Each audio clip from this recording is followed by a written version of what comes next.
दोस्तों, आज की कहानी है अनाथ लड़की, जो कि मुंशी प्रेमचंद जी द्वारा लिखी गई है। तो चलिए कहानी शुरू करते हैं। सेठ पुरुषोत्तम दास पूना की सरस्वती पाठशाला का मुआयना करने के बाद बाहर निकले तो एक लड़की ने दौड़कर उनका दामन पकड़ लिया। सेठ जी रुक गए और मोहब्बत से उसकी तरफ देखकर पूछा, क्या नाम है? लड़की ने जवाब दिया, रोहिणी। सेठ जी ने उसे गोद में उठा लिया और बोले, तुम्हें कुछ इनाम मिला? लड़की ने उनकी तरफ बच्चों जैसी गंभीरता से देखकर कहा, तुम चले जाते हो, मुझे रोना आता है, मुझे भी साथ लेते चलो। सेठ जी ने हंसकर कहा, मुझे बड़ी दूर जाना है, तुम कैसे चलोगी? रोहिणी ने प्यार से उनके गर्दन में हाथ डाल दिए और बोली, जहाँ तुम जाओगे वहाँ मैं भी चलूँगी, मैं तुम्हारी बेटी होंगी। मदरसे के अफसर ने आगे बढ़कर कहा, इसका बाप साल भर हुआ नहीं रहा, माँ कपड़े सीती है, बड़ी मुश्किल से गुजर होती है। सेठ जी के स्वभाव में करुणा बहुत थी। यह सुनकर उनकी आंखें भर आई। उस भोली प्रार्थना में वह दर्द था जो पत्थर से दिल को पिघला सकता है। बेकसी और यतीमी को इससे ज़्यादा दर्दनाक ढंग से जाहिर करना नामुमकिन था। उन्होंने सोचा, इस नन्हे से दिल में न जाने क्या अरमान होंगे और लड़कियां अपने खिलौने दिखाकर कहती होंगी, यह मेरे बाप ने दिया है। वह अपने बाप के साथ मदरसे आती होंगी, उनके साथ मेलों में जाती होंगी और उनकी दिलचस्पियों का जिक्र करती होंगी। यह सब बातें सुनकर इस भोली लड़की को भी ख्वाहिश होती होगी कि मेरा बाप होता। माँ की मोहब्बत में गहराई और आत्मीयता होती है जिसे बच्चे समझ नहीं सकते। बाप की मोहब्बत में खुशी और चाव होता है जिसे बच्चे खूब समझते हैं।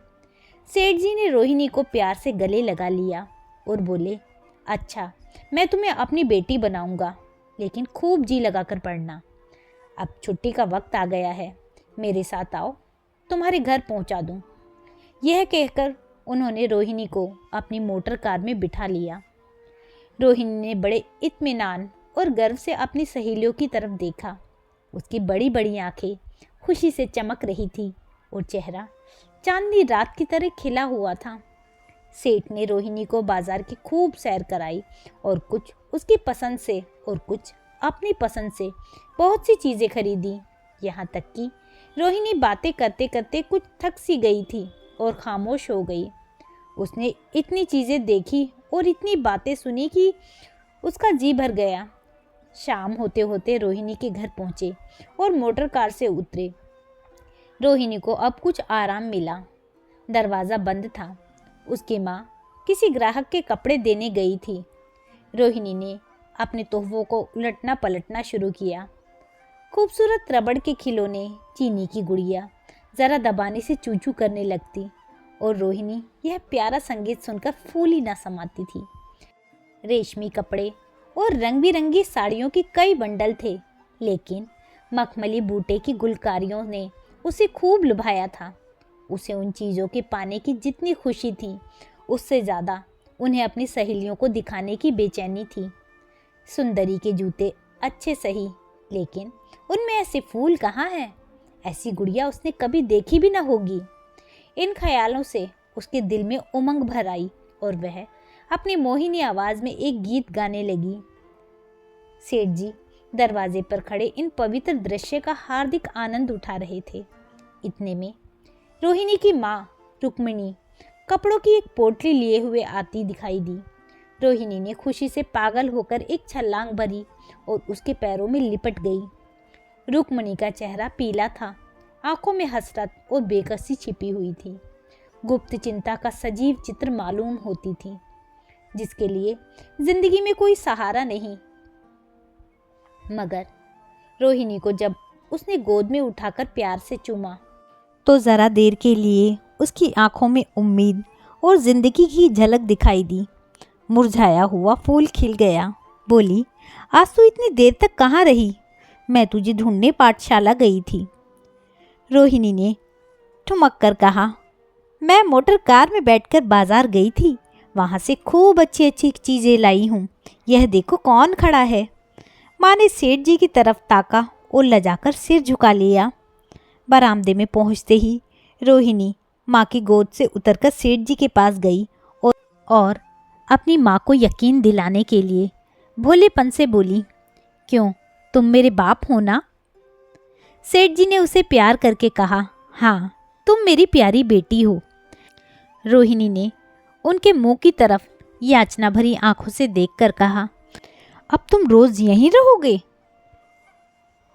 सेठ जी ने उसके बाल सुलझाकर जवाब दिया, मैं यहाँ रहूँगा तो काम कौन करेगा? मैं कभी कभी तुम्हें देखने आया करूँगा, लेकिन वहाँ से तुम्हारे लिए अच्छी अच्छी चीज़ें भेजूँगा। रोहिणी कुछ उदास सी हो गई। इतने में उसकी माँ ने मकान का दरवाज़ा खोला और बड़ी फुर्ती से मैले बिछावन और फटे हुए कपड़े समेटकर कोने में डाल दिए कि कहीं सेठ जी की निगाह उन पर ना पड़ जाए। यह स्वाभिमान स्त्रियों की खास अपनी चीज़ है। रुक्मिणी अब इस सोच में पड़ी थी कि मैं इनकी क्या खातिर तवाज़ु करूं। उसने सेठ जी का नाम सुना था। उसका पति हमेशा उनकी बड़ाई किया करता था। वह उनकी दया और उदारता की चर्चाएं अनेक बार सुन चुकी थी। वह उन्हें अपने मन का देवता समझा करती थी। उसे क्या उम्मीद थी कि कभी उसका घर भी उसके कदमों से रोशन होगा, लेकिन आज जब वह शुभ दिन संयोग से आया तो वह इस काबिल भी नहीं कि उन्हें बैठने के लिए एक मोड़ा दे सके। घर में पान और इलायची भी नहीं। वह अपने आंसुओं को किसी तरह रोक न सकी। आखिर जब अंधेरा हो गया और पास के ठाकुरद्वारे से घंटी और नगाड़ों की आवाज़ आने लगी तो उन्होंने ज़रा ऊंची आवाज़ में कहा, बाई जी, अब मैं जाता हूँ। मुझे अभी यहाँ बहुत काम करना है। मेरी रोहिणी को कोई तकलीफ़ ना हो। मुझे जब मौका मिलेगा उसे देखने आऊँगा। उसके पालने पोसने का काम मेरा है और मैं उसे खूब खुशी से पूरा करूँगा। उसके लिए अब तुम कोई फिक्र मत करो। मैंने उसका वजीफ़ा बांध दिया है और यह उसकी पहली किश्त है। यह कहकर उन्होंने अपना खूबसूरत बटुआ निकाला और रुक्मिणी के सामने रख दिया। गरीब औरत की आंखों में आंसू जारी थे। उसका जी बरबस चाहता था कि उनके पैरों को पकड़कर खूब रोए। आज बहुत दिनों बाद एक सच्चे हमदर्द की आवाज़ उसके मन में आई थी। जब सेठ जी चले तो उसने दोनों हाथों से प्रणाम किया। उसके हृदय की गहराइयों से प्रार्थना निकली, आपने एक बेबस पर दया की है, ईश्वर आपको इसका बदला दे। दूसरे दिन रोहिणी पाठशाला गई तो उसकी बाकी सज धज आँखों में खूबी जाती थी। उस तानियों ने उसे बारी बारी प्यार किया और उसकी सहेलियाँ उसकी एक एक चीज़ को आश्चर्य से देखती और ललचाती थी। अच्छे कपड़ों से कुछ स्वाभिमान का अनुभव होता है। आज रोहिणी वह गरीब लड़की न रही जो दूसरों की तरफ विवश नेत्रों से देखा करती थी। आज उसकी एक एक क्रिया में शैशवोचित गर्व और चंचलता टपकती थी और उसकी जवान एक दम के लिए भी न रुकती थी। कभी कभी मोटर की तेजी का जिक्र था, कभी बाजार की दिलचस्पियों का बयान, कभी अपनी गुड़िया के कुशल मंगल की चर्चा थी और कभी अपने बाप की मोहब्बत की दास्तान। दिल था कि उमंगों से भरा हुआ था। 1 महीने बाद सेठ पुरुषोत्तम दास ने रोहिणी के लिए फिर तोहफे और रुपये रवाना किए। बेचारी विधवा को उनकी कृपा से जीविका की चिंता से छुट्टी मिली। वह भी रोहिणी के साथ पाठशाला आती और दोनों माँ बेटियाँ एक ही दर्जे के साथ साथ पढ़ती, लेकिन रोहिणी का नंबर हमेशा माँ से अव्वल रहा। सेठ जी जब पूना की तरफ से निकलते तो रोहिणी को देखने ज़रूर आते और उनका आगमन उसकी प्रसन्नता और मनोरंजन के लिए महीनों का सामान इकट्ठा कर देता। इसी तरह कई साल गुजर गए और रोहिणी ने जवानी के सुहाने हरे भरे मैदान पर पैर रखा, जबकि बचपन की भोली भाली अदाओं में एक खास मतलब और इरादों का दखल हो जाता है। रोहिणी अब आंतरिक और बाह्य सौंदर्य में अपनी पाठशाला की नाक थी। हाव भाव में आकर्षक गंभीरता, बातों में गीत का सा खिंचाव और गीत का सा आत्मिक रस था। कपड़ों में रंगीन सादगी, आँखों में लाज संकोच, विचारों में पवित्रता। जवानी थी, मगर घमंड और बनावट और चंचलता से मुक्त। उसमें एक एकाग्रता थी, ऊंचे इरादे से पैदा होती है। स्त्रीयोचित उत्कर्ष की मंजिलें वह धीरे धीरे तय करती चली जाती थी। सेठ जी के बड़े बेटे नरोत्तम दास कई साल तक अमेरिका और जर्मनी की यूनिवर्सिटियों की खाक छानने के बाद इंजीनियरिंग विभाग में कमाल हासिल करके वापस आए थे। अमेरिका के सबसे प्रतिष्ठित कॉलेज में उन्होंने सम्मान का पद प्राप्त किया था। अमेरिका के अखबार एक हिंदुस्तानी नौजवान की इस शानदार कामयाबी पर चकित थे। उन्हीं का स्वागत करने के लिए बम्बई में एक बड़ा जलसा किया गया था। इस उत्सव में शरीक होने के लिए लोग दूर दूर से आए थे। सरस्वती पाठशाला को भी निमंत्रण मिला और रोहिणी को सेठ जी ने विशेष रूप से आमंत्रित किया। पाठशाला में हफ्तों तैयारियां हुई। रोहिणी को एक दम के लिए भी चैन न था।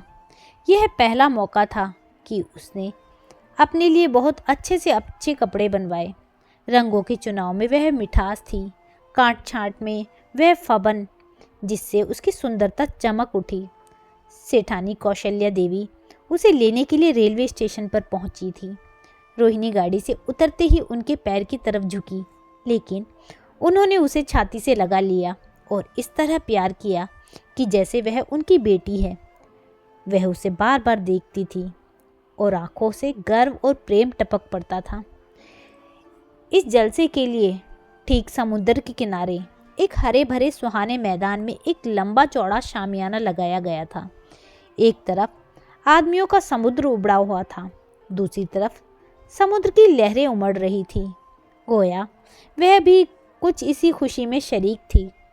जब उपस्थित लोगों ने रोहिणी बाई के आने की खबर सुनी तो हजारों आदमी उसे देखने के लिए खड़े हो गए।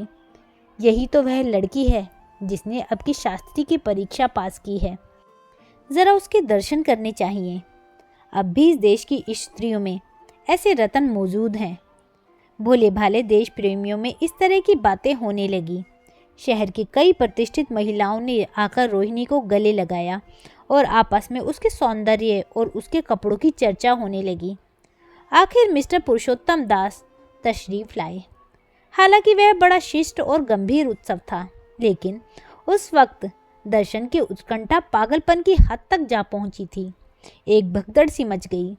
कुर्सियों की कतारें गड़बड़ हो गई। कोई कुर्सी पर खड़ा हुआ, कोई उसके हत्थों पर। कुछ मनमाने लोगों ने शामियाने की रस्सियां पकड़ी और उन पर जा लटके। कई मिनट तक यही तूफान मचा रहा। कहीं कुर्सियां टूटी, कहीं कुर्सियां उल्टी।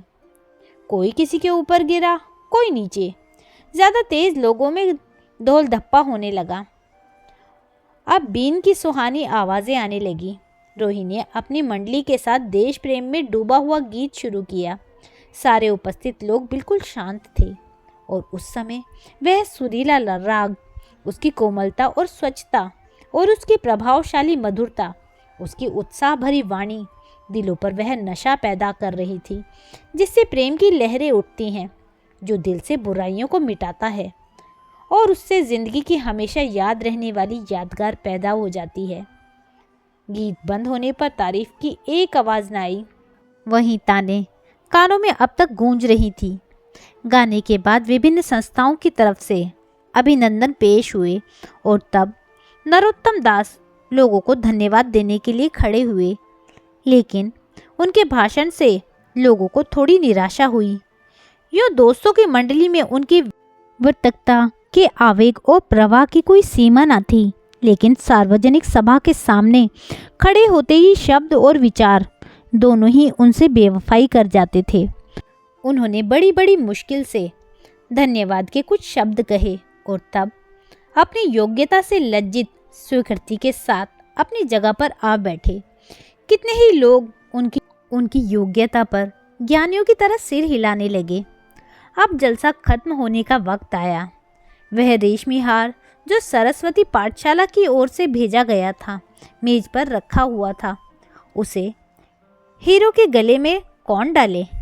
प्रेसिडेंट ने महिलाओं की पंक्ति की ओर नज़र दौड़ाई। चुनने वाली आंखें रोहिणी पर पड़ी और ठहर गई। उसकी छाती धड़कने लगी, लेकिन उत्सव के सभापति के आदेश का पालन आवश्यक था। वह सिर झुकाए हुए मेज के पास आई और कांपते हाथों से हार को उठा लिया। एक क्षण के लिए दोनों की आंखें मिली और रोहिणी ने नरोत्तम दास के गले में हार डाल दिया। दूसरे दिन सरस्वती पाठशाला के मेहमान विदा हुए, लेकिन कौशल्या देवी ने रोहिणी को न जाने दिया। बोली, अभी तुम्हें देखने से जी नहीं भरा, तुम्हें यहाँ एक हफ्ता रहना होगा। आखिर मैं भी तो तुम्हारी माँ हूँ। एक माँ से इतना प्यार और दूसरी माँ से इतना अलगाव। रोहिणी कुछ जवाब न दे सकी। यह सारा हफ्ता कौशल्या देवी ने उसकी विदाई की तैयारियों में खर्च किया। 7वें दिन उसे विदा करने के लिए स्टेशन तक आई। चलते वक्त उससे गले मिली और बहुत कोशिश करने पर भी आंसुओं को रोक न सकी। नरोत्तम दास भी आए थे। उनका चेहरा उदास था। कौशल्या ने उनकी तरफ सहानुभूतिपूर्ण आंखों से देखकर कहा, मुझे यह तो ख्याल ही न रहा। रोहिणी क्या यहाँ से पूना तक अकेली जाएगी? क्या हर्ज है, तुम ही चली जाओ, शाम की गाड़ी से लौट आना। नरोत्तम दास के चेहरे पर खुशी की लहर दौड़ गई, जो इन शब्दों में न छिप सकी। अच्छा, मैं ही चला जाऊंगा। वह इस फिक्र में थे कि देखें विदाई की बातचीत का मौका भी मिलता है या नहीं। अब वह खूब जी भरकर अपने दर्द दिल सुनाएंगे और मुमकिन हुआ तो उस लाज संकोच को जो उदासीनता के पर्दे में छिपी हुई है मिटा देंगे। रुक्मिणी को अब रोहिणी की शादी की फिक्र पैदा हुई। पड़ोस की औरतों में इसकी चर्चा होने लगी थी। लड़की इतनी सयानी हो गई है, अब क्या बुढ़ापे में ब्याह होगा?